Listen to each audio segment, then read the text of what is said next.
Welcome back to our Sunday School series on the book of Judges. This is lesson number 5, Judges 6 through 8 on Gideon.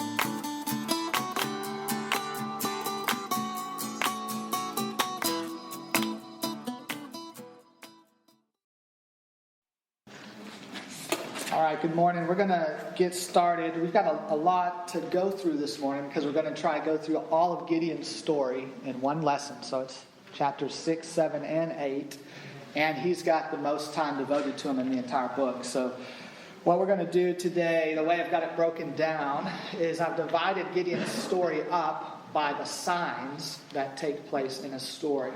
We've got 4 signs to get through, and then there'll be one final section at the end of the story, which I'm calling the downfall. So we've got 4 signs and then the downfall at the end of Gideon's story. And we'll see if we can make our way all the way through today. We'll do what we've been doing, march through the passage and make comments and observations and ask questions along the way.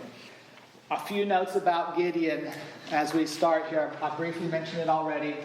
He has the most space in the book devoted to him. No other judge has more space devoted to him. Now, Samson has 4 chapters, but that's imposed on the text, right? So if you're just looking at the length of space devoted to each judge, Gideon has the most space devoted to him.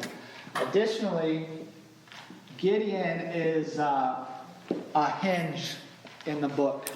What we mean by this is, you remember there's this downward spiral that's happening in the book of Judges. For the first several judges that we've looked at, the judges themselves have not been particularly sinful or evil in any way, right? Now the Israelites have, and the judges have delivered them from the oppressors. But starting with Gideon, now we're starting to tip past the point of no return, you might say. As now, not only are the Israelites deepening into the darkness, but now this is the first judge that will dive down into the darkness with them. And after Gideon, all the other judges continue to move down this dark spiral of sin. So Gideon's an important judge, being this hinge judge. He's got the most space devoted to him. He's the hinge. Interestingly, God interacts with Gideon. There's more devoted to God's interaction with Gideon than any other judge. And so we had Othniel, who was the ideal judge. We had the idea of Deborah being the godliest judge.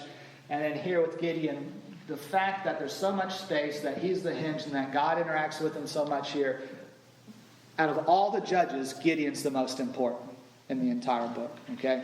So when you think of all the judges, Gideon's kind of the pinnacle of these earlier judges, but he's also the start of the downfall of the rest of them. And what I want to emphasize as we go through these chapters is not Gideon, but watch God in these chapters. All right? The emphasis is upon God and His mercy, not only to Gideon, especially to Gideon, but to the Israelites as well. So keep in mind the emphasis is upon God as we go through here. Okay? Let's start reading. Chapter 6.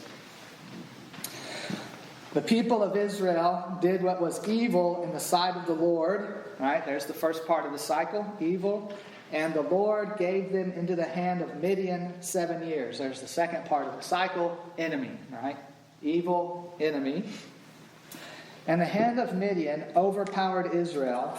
And because of Midian, the people of Israel made for themselves the dens that are in the mountains and the caves and the strongholds. For whenever the Israelites planted crops, the Midianites and the Amalekites and the people of East would come up against them. They would encamp against them and devour the produce of the land as far as Gaza, and leave no sustenance in Israel, and no sheep or ox or donkey. For they would come up with their livestock and their tents. They would come like locusts in number.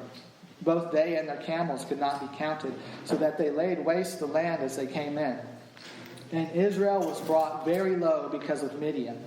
And the people of Israel cried out for help to the Lord. Now already we can see there's an additional space devoted here to the enemy.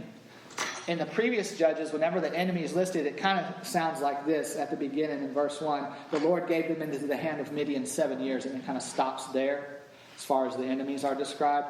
But here's how the enemies are described as we move through the Judges.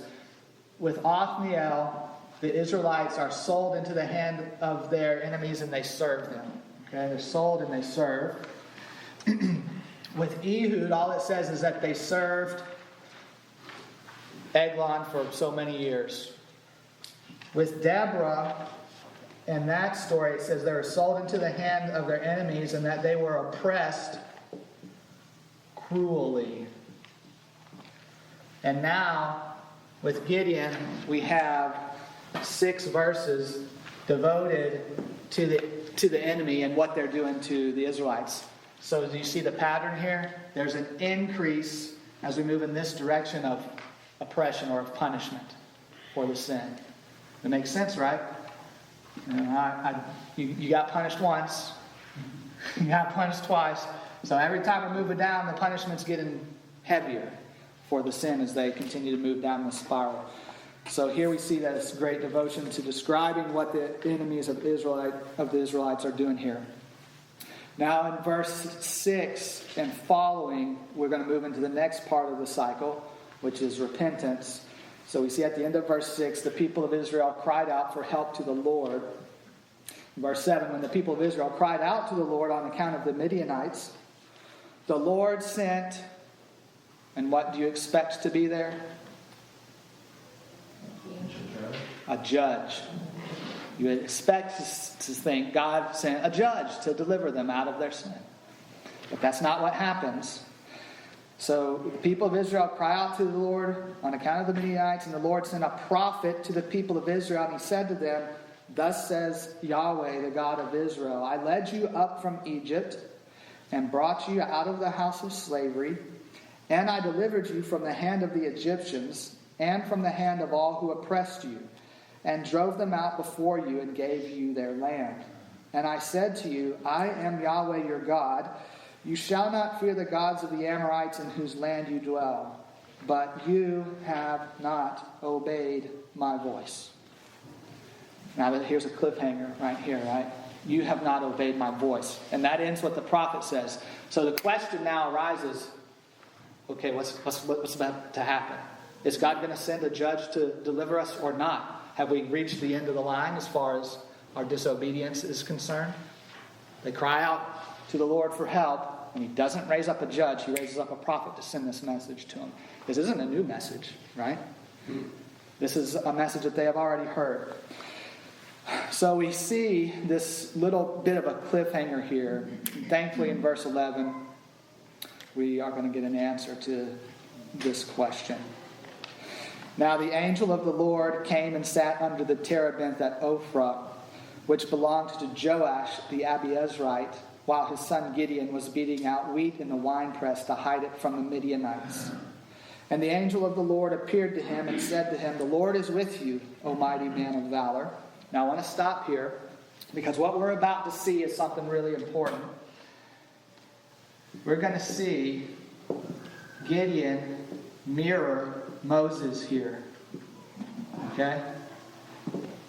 We're going to see this call of Gideon, and it's going to sound exactly like Exodus chapter 3, when God appears to Moses in the bush and calls him to go and deliver the Israelites. So what I want to do is we're going to read through this call of Gideon, then we're going to flip real quick to Exodus 3, read through that, a few verses there, and you're going to see this parallel. Now as we do this, I'll explain it in a second, but you should ask the question, why is this parallel happening here? Okay? So let's read Gideon's call, starting in we'll start back at verse 12. And the angel of the Lord, and that's most likely Christ, pre-incarnate, appeared to him and said to him, "The Lord is with you, O mighty man of valor." And Gideon said to him, "Please, sir, if the Lord is with us, why then has all this happened to us? And where are all his wonderful deeds that our fathers recounted to us, saying, did not the Lord bring us up from Egypt? But now the Lord has forsaken us and given us into the hand of Midian." Now here, pause for a second and think about God's incredible mercy that he did not just blast Gideon right there for saying that, right? Because what's Gideon doing? He's threshing the wheat. Where is he doing it?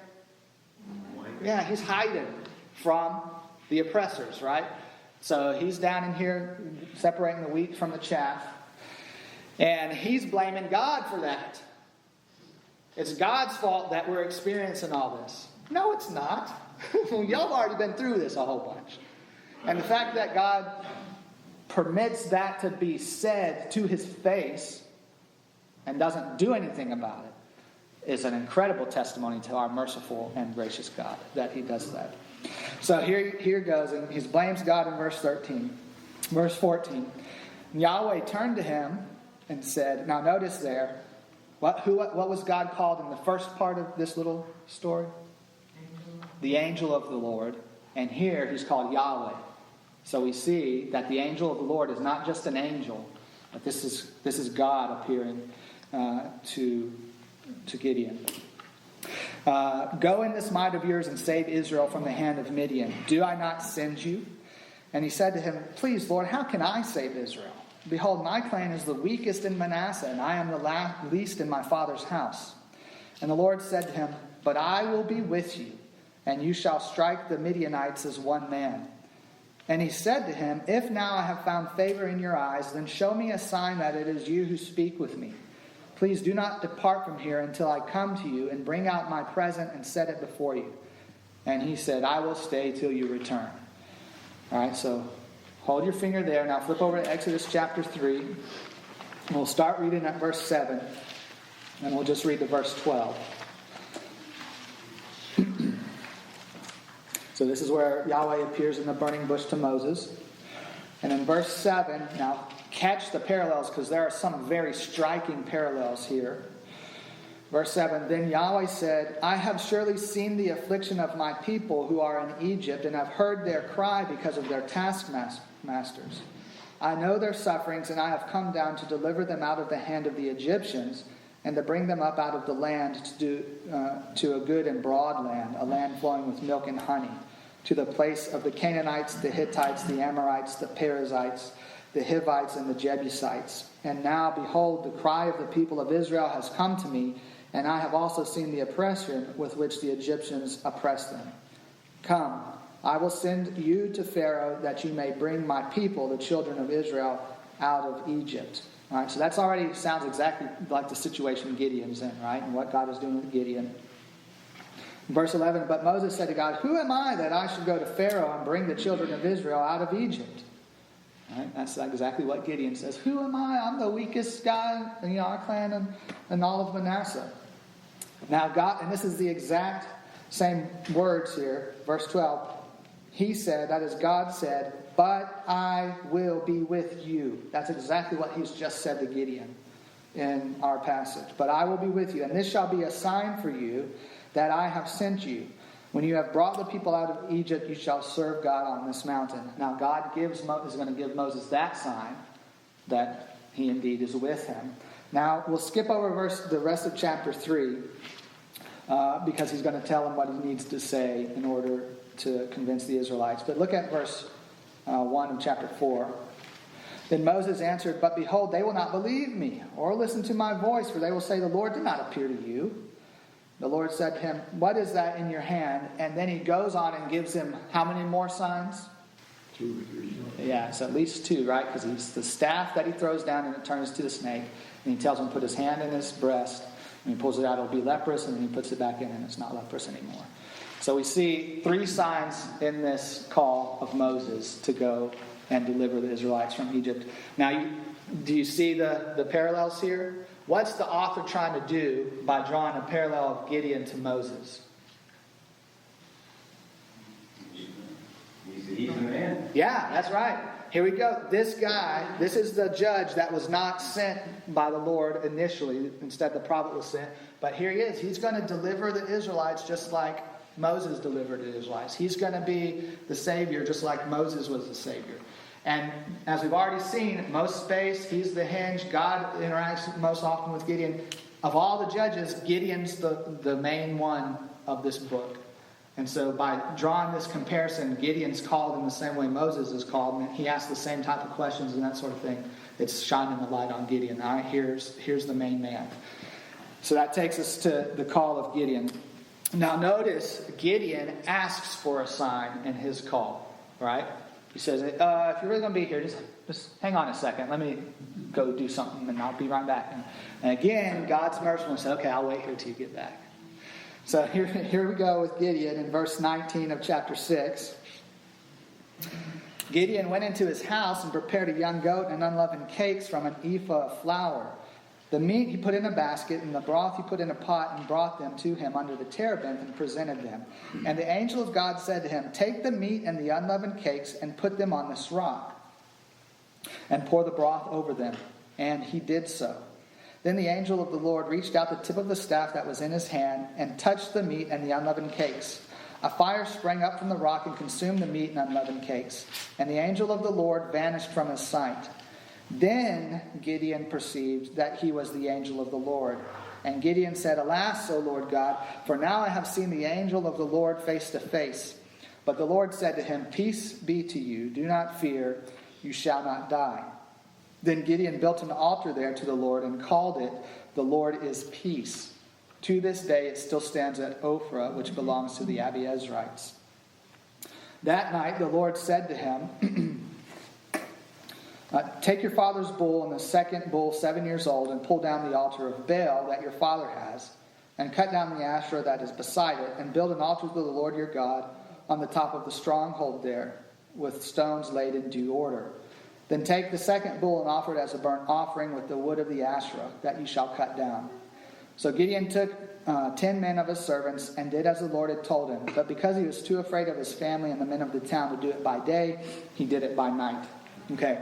So thus ends the call of Gideon, we can say. The first sign in his story is requested by him, and God permits him to ask for and gives him the sign that I'm going to be with you.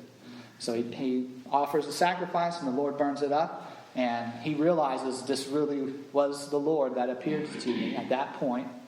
And God gives him this commission to go and tear down Baal's altar.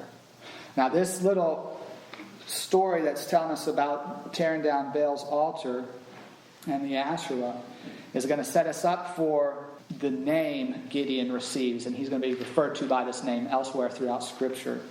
So as we look at this for a second, notice what was the emphasis, one of the emphases on Deborah being the judge in her story. What was the problem in Israel at the time? Right, the men were cowards, faithless, they weren't doing what they're supposed to be doing, and we saw that specifically with Barak. Here again we see that continuing with Gideon, right? He's kind of a coward. He's afraid of his family, and he's afraid of them in the town to do what God told him to go do, knowing that God's going to be with him, and he already got a sign showing that God's going to be with him. So what apparently is happening here is at one night God tells Gideon to go and do what he's told him to do. And Gideon waits through the entire next day until the next night to go and do what he's been told to do. Because he's afraid and doesn't trust that really God is going to be with him to do this. So he goes and he does obey, but he delays in obeying. And so here we find the conclusion of this story. Verse 28. When the men of the town rose early in the morning, behold, the altar of Baal was broken down, and the Asherah beside it was cut down, and the second bull was offered on the altar that had been built. And they said to one another, who has done this thing? And after they searched and inquired, they said, Gideon, the son of Joash, has done this thing. Then the men of the town said to Joash, bring out your son that he may die, for he has broken down the altar of Baal and cut down the Asherah beside it. Now that ought to boggle your mind for a second, that the Israelites are zealous for Baal, the Baals and Asherah, and they want to kill the man who destroyed the false gods. The flip should have been happening. They should have been zealous for the Lord God and been more on the side of wanting to destroy those who would worship Baal and the Asherah. But instead, we see the darkness that the Israelites are in as they come to the defense of the false gods against one who is acting on God's behalf.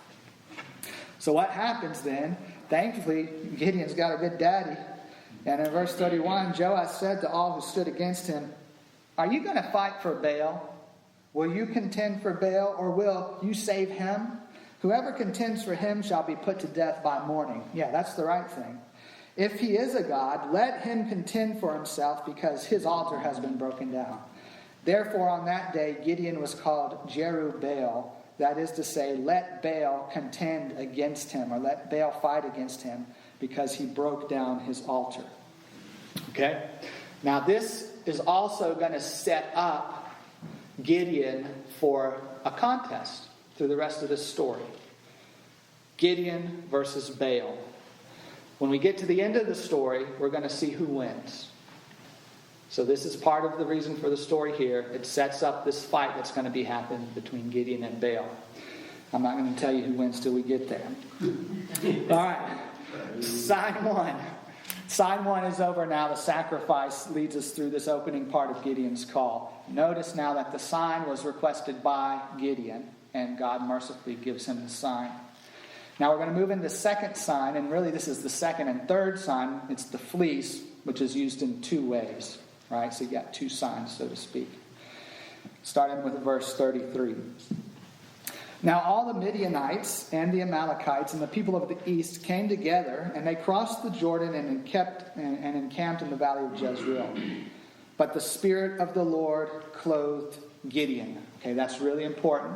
We see God's Holy Spirit poured out on Gideon. He is clothed for this specific task at this specific time. And he sounded the trumpet, and the Abiezrites were called out to follow him.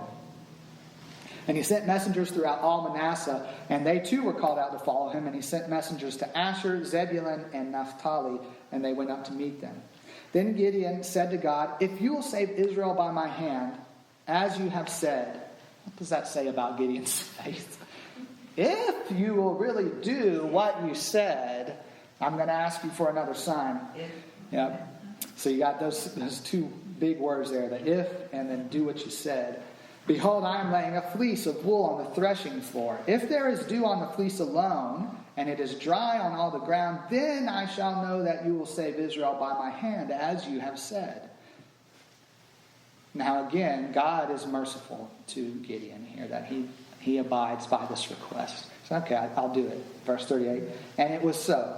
When he rose early next morning and squeezed the fleece, he wrung enough dew from the fleece to fill a bowl with water.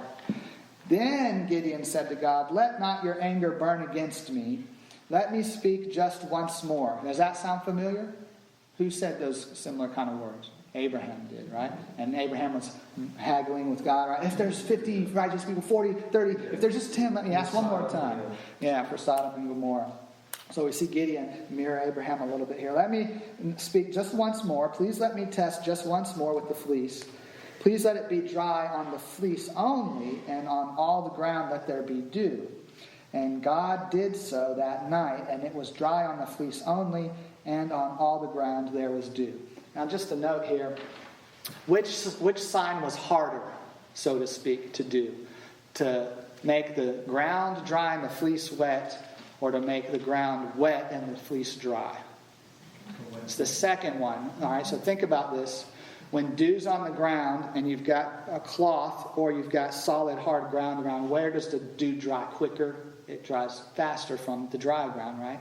The radiation from the heat's going to heat that up and dry it faster than the fleece. So it's somewhat natural that the first one could have happened naturally. So we'll cut Gideon a little bit of slack here. And so he says, okay, that maybe I've seen that happen before. Let's do it again. We'll flip it and make it happen the opposite way. And so then the fleece is dry and everything else is wet.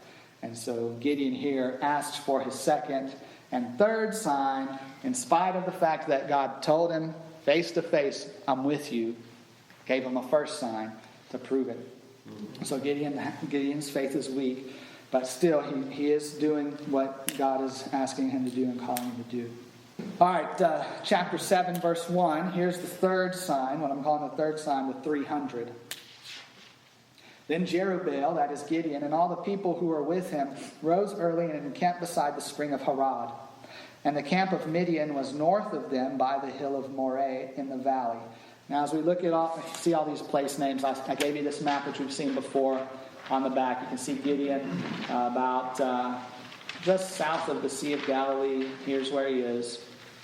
And in this general area is where all this is happening. So that puts them in context, geographically speaking, so you can kind of get an idea of where these things are. verse 2 of chapter 7. The Lord said to Gideon, the people with you are too many for me to give the Midianites into their hand, lest Israel boast over me, saying, my own hand has saved me. Now therefore proclaim in the ears of the people, saying, whoever is fearful and trembling, let him return home and hurry away from Mount Gilead. Then 22,000 of the people returned, and 10,000 remained. That's a lot of people, but that concession is made by Moses in the law. They didn't want people who are afraid in the battles. Why not? What would happen? Turn into a rout. Yeah, they wouldn't fight well, and that is also contagious. In a battle situation, fear is going to spread. He said, if you're afraid, get out of here and go home. So a lot of them go home, 22,000. He's got 10,000 left, and the Lord said to Gideon, the people are still too many. Take them down to the water, and I will test them for you there. And anyone of whom I say to you, this one shall go with you, shall go with you. And anyone of whom I say to you, this one shall not go with you, shall not go. So he brought the people down to the water, and the Lord said to Gideon, everyone who laps the water with his tongue, as a dog laps, you shall set by himself. Likewise, everyone who kneels down to drink. And the number of those who lapped, putting their hands to their mouths, was 300 men. But all the rest of the people knelt down to drink water. And the Lord said to Gideon, with the 300 men who lapped, I will save you and give the Midianites into your hand, and let all the others go, every man to his home. So the people took provisions in their hands and their trumpets, and he sent all the rest of Israel, every man to his tent, but retained the 300 men. And the camp of Midian was below him in the valley. That is a really famous passage, familiar passage to you. It's interesting to note, describe for me for a second, what are the two types of people? Tell me what's the first type of people God says to look for? Somebody that laps like a dog. Okay, somebody that laps like a dog. And what's the other group of people described as doing? All right, putting water to their face. But then what happens is that it says that the ones who were lapping dogs were ones that put water to their face. So it's a little confusing about, okay, what exactly was Gideon supposed to look for? And what is thought, and you'll see this as you look at the commentaries, there's people who will say the ones who lapped like a dog were down on the ground lapping just like you'd expect a dog to lap, because they could see the Midianite camp, and so they were slowly crawling to the edge of the water. And those were the good fighters. The other ones were just kind of foolish and just walked right up, and the Midianites would have been able to see the army up there doing that. Then you also have the exact opposite said. It'll say that the ones crawling down on their bellies are the cowards. They don't want to be seen, so they're going to go cowardly hide and drink, and so God's going to use the weakest of the ones to fight. The point is, there's a little bit of mix-up in the manuscripts about exactly what happened. So there's some kind of mistake along the way where the manuscripts just mixed the two groups together. Because look what happens here. Verse 6. The number of those who lapped, putting their hands to their mouths, was 300. But those were two separate groups just a second ago. All right, so there's a little bit of confusion about what's going on here. It doesn't change the story or anything like that. We understand. One group of people's drinking like a dog, the other one's not. And so you've probably got it straightened out as far as lapping like a dog and the other one pulling to their mouth. So however it originally happened, God's going to be the one that's going to use these 300 men to do it. And so that's where we see this third sign. Now notice, who gives this sign? God does. All right, Gideon asked for the first one. Gideon asked for the second and third one with the fleece. But now God gives Gideon a sign on his own. So again, God is being incredibly merciful, knowing that Gideon's faith is weak. But here you go, I'm going to give you a sign with these 300. Now here's the fourth sign, beginning in verse 9. That same night the Lord said to him, arise, go down against the camp, for I have given it into your hand. But if you are afraid to go down, that is, I know you're afraid to go down. If you're afraid to go down to the camp with Purah your servant. And you shall hear what they say, and afterward your hand shall be strengthened to go down against the camp. Then he went down with Purah his servant to the outposts of the armed men who were in the camp. And the Midianites and the Amalekites and all the people of the east lay along the valley like locusts in abundance, and their camels were without number, as the sand that is on the seashore in abundance. When Gideon came, behold, a man was telling a dream to his comrade, and he said, behold, I dreamed a dream. And behold, a cake of barley bread tumbled into the camp of Midian and came to the tent and struck it so that the tent lay flat. And his comrade answered, "This is no other than the sword of Gideon, the son of Joash, a man of Israel. God has given into his hand Midian and all the camp." As soon as Gideon heard the telling of the dream and its interpretation, he worshipped. And he returned to the camp of Israel and said, "Arise, for the Lord has given the host of Midian into your hand." And he divided the 300 men into 3 companies and put trumpets into the hands of all of them and empty jars with torches inside the jars. And he said to them, "Look at me and do likewise. When I come to the outskirts of the camp, do as I do. When I blow the trumpet, I and all who are with me, then blow the trumpets also on every side of the camp and shout for the Lord and for Gideon." So Gideon and the 100 men who are with him came to the outskirts of the camp at the beginning of the middle watch, when they had just set the watch. And they blew the trumpets and smashed the jars that were in their hands. Then the 3 companies blew the trumpets and broke the jars. They held in their left hands the torches, and in their right hands the trumpets to blow. And they cried out, "A sword for the Lord and for Gideon." Every man stood in his place around the camp, and all the army ran. They cried out and fled. When they blew the 300 trumpets, the Lord set every man's sword against his comrade and against all the army. And the army fled as far as Beth Shittah toward Zerara, as far as the border of Abel Meholah by Tabbath. And the men of Israel were called out from Naphtali and from Asher and from all Manasseh, and they pursued after Midian. Now, just one note here, they're calling out a sword for Yahweh and for Gideon. But do Gideon's men actually use a sword at the initial part? No. Whose sword is doing the fighting? Their own, the Midianites' own swords doing it, right? They're killing each other with their own swords because of the fear and confusion that takes place. So there's some real irony there as God uses the sword of the enemy to destroy themselves.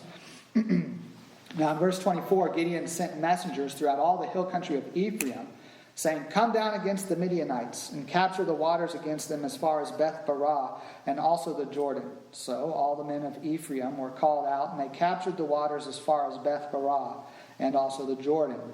And they captured the 2 princes of Midian, Oreb and Zeeb. They killed Oreb at the rock of Oreb, and Zeeb they killed at the winepress of Zeeb. Then they pursued Midian, and they brought the heads of Oreb and Zeeb to Gideon across the Jordan. Now, as we move into chapter 8, here comes the darkness. All right? We start to spiral down. Up to this point, God has been with Gideon. He's mercifully given the signs Gideon has requested. He's given him signs on top of signs to ensure and strengthen Gideon's faith that I am going to be with you and you are going to accomplish this salvation for Israel. But now we start to see another side of Gideon that is much darker as we move forward.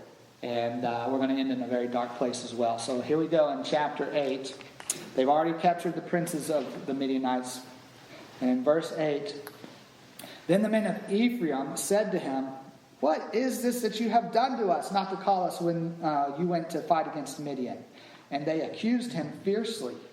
All right, this gives us some insight into what's going on in Israel, right? Even between the tribes, there's this animosity that's taking place, and between 2 brothers, right? Ephraim and Manasseh, which is the tribe Gideon is from. So these 2 brothers, as far as tribes are concerned, are animosity between each other. And so there's a real need for a judge to come up. In verse 2, Gideon says to them, "What have I done now in comparison with you? Is not the gleaning of the grapes of Ephraim better than the grape harvest of Abiezer? God has given into your hand the princes of Midian, Oreb and Zeeb. What have I been able to do in comparison with you?" Then their anger against him subsided when he said this. So Gideon had a soft answer to turn away wrath here, right? They were mad at him that he didn't call them down to come fight, because Ephraim at this time is the greatest tribe, most numerous, the most powerful, and Gideon doesn't call them down to come help, so they're upset about that. But they do end up killing the leaders of Midian, the 2 princes, and so Gideon said, "Hey, you guys are awesome. Look what you did. I didn't even do anything so great as that." "Oh yeah, we did do that, didn't we?" So then their anger subsides against Gideon. So he's a pretty smart guy here. Verse 4, Gideon came to the Jordan and crossed over, he and the 300 men who were with him, exhausted yet pursuing. So he said to the men of Succoth, Please give loaves of bread to the people who follow me, for they are exhausted, and I am pursuing after Zebah and Zalmunna, the kings of Midian." And the officials of Succoth said, "Are the hands of Zebah and Zalmunna already in your hand, that we should give bread to your army?" So Gideon said, "Well then, when the Lord has given Zebah and Zalmunna into my hand, I will flail your flesh with the thorns of the wilderness and with briars."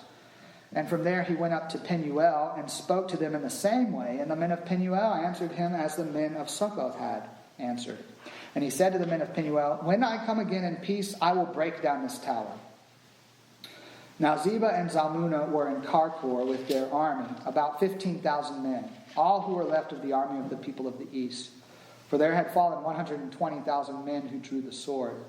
And Gideon went up by the way of the tent dwellers, east of Nobah and Jogbehah, and attacked the army, for the army felt secure. And Zebah and Zalmunna fled, and he pursued them and captured the two kings of Midian, Zebah and Zalmunna, and threw all the army into a panic. Now, real quick, before we move into what Gideon's going to do here, already we've seen there's a bit of vindictiveness in Gideon as he goes to Succoth and as he goes to Penuel. Because they refuse to help him. He says, "All right, I'm coming back for you because you treated me this way."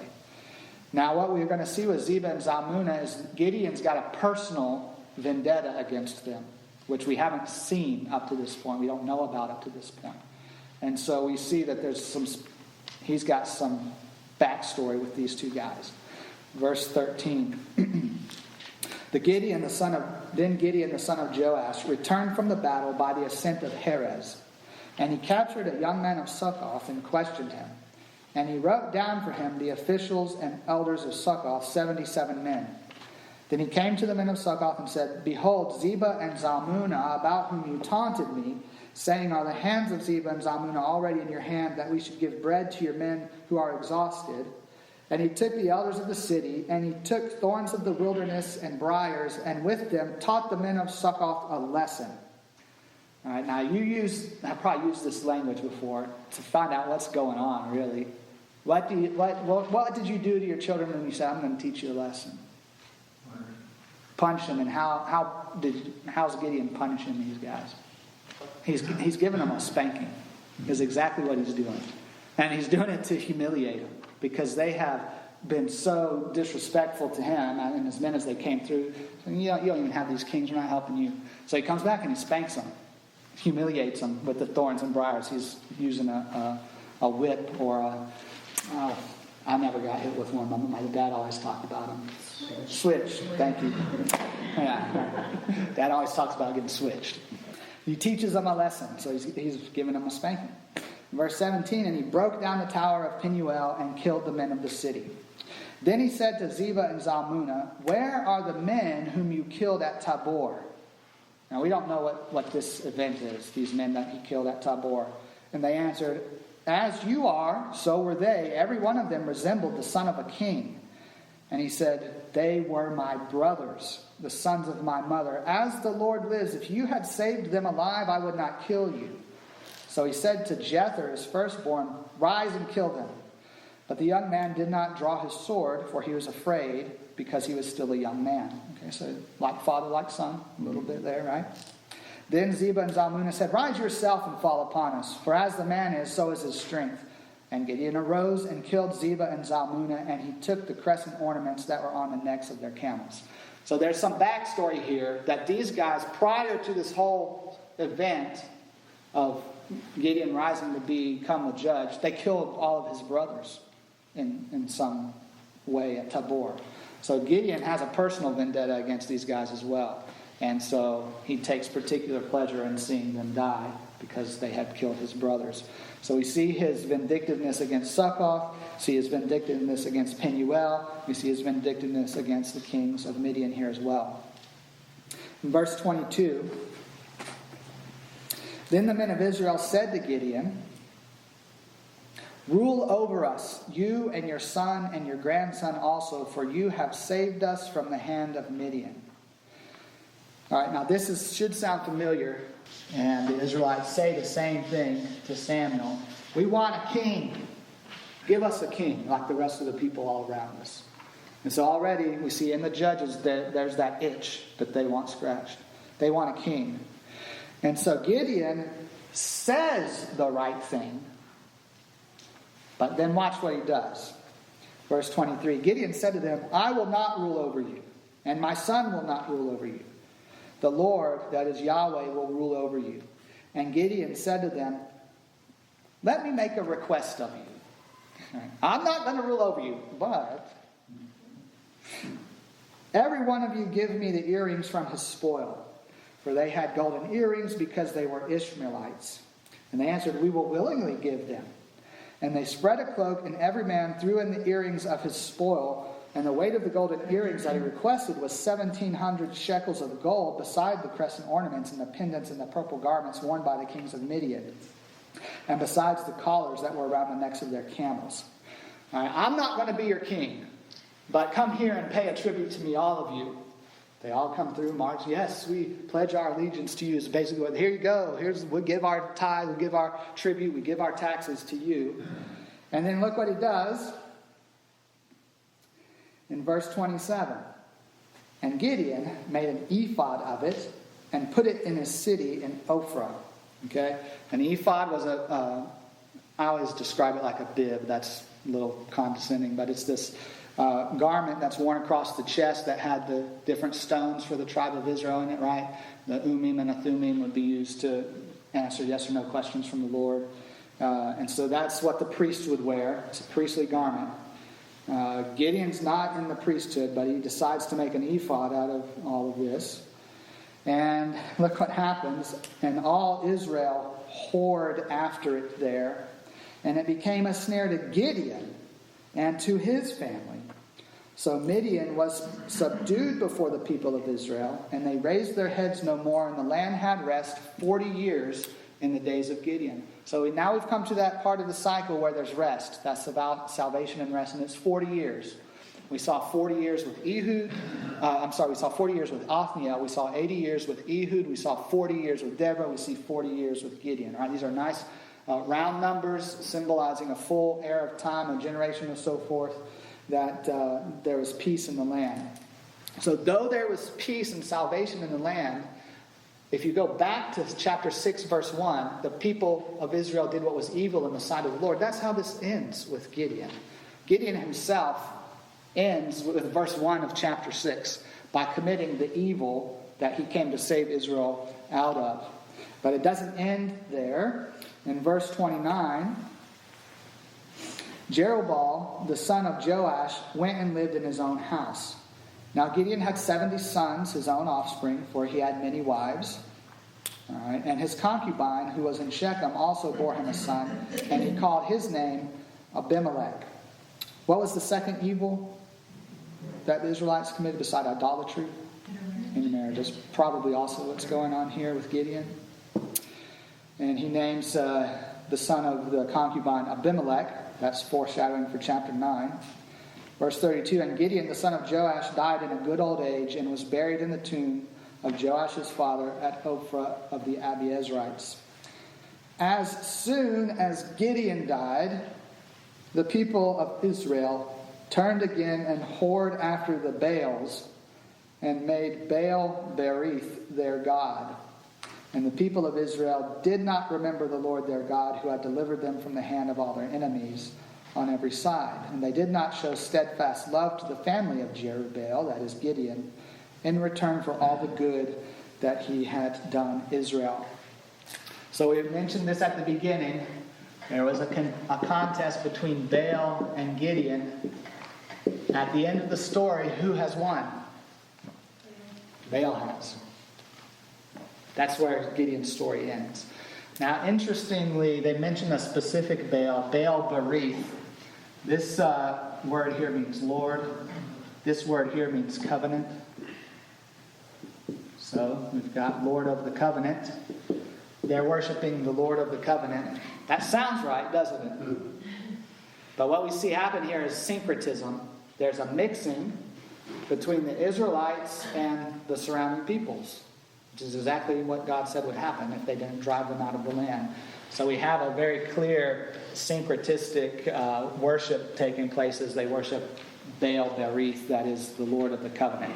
That's not Yahweh. It's one of the Baals. But they say, well, let's compromise a little bit here and we'll merge our two religions together. So Gideon, this is great. He's a good man, but we see how flawed he is, right? At the end, he does good for Israel. At the end, he does obey the Lord by following his call and by bringing salvation to Israel. But we see that he is flawed in a lot of ways. He, at the end, is idolatrous. At the end, probably there's some intermarriage as he has these various wives from different places. He's got a lot of vindictiveness in him. He's afraid. He's cowardly. All of these things are pointing to not just the life of Gideon, but the life of the surrounding Israelites as well, as they continue to plunge downward in this cycle of sin and darkness.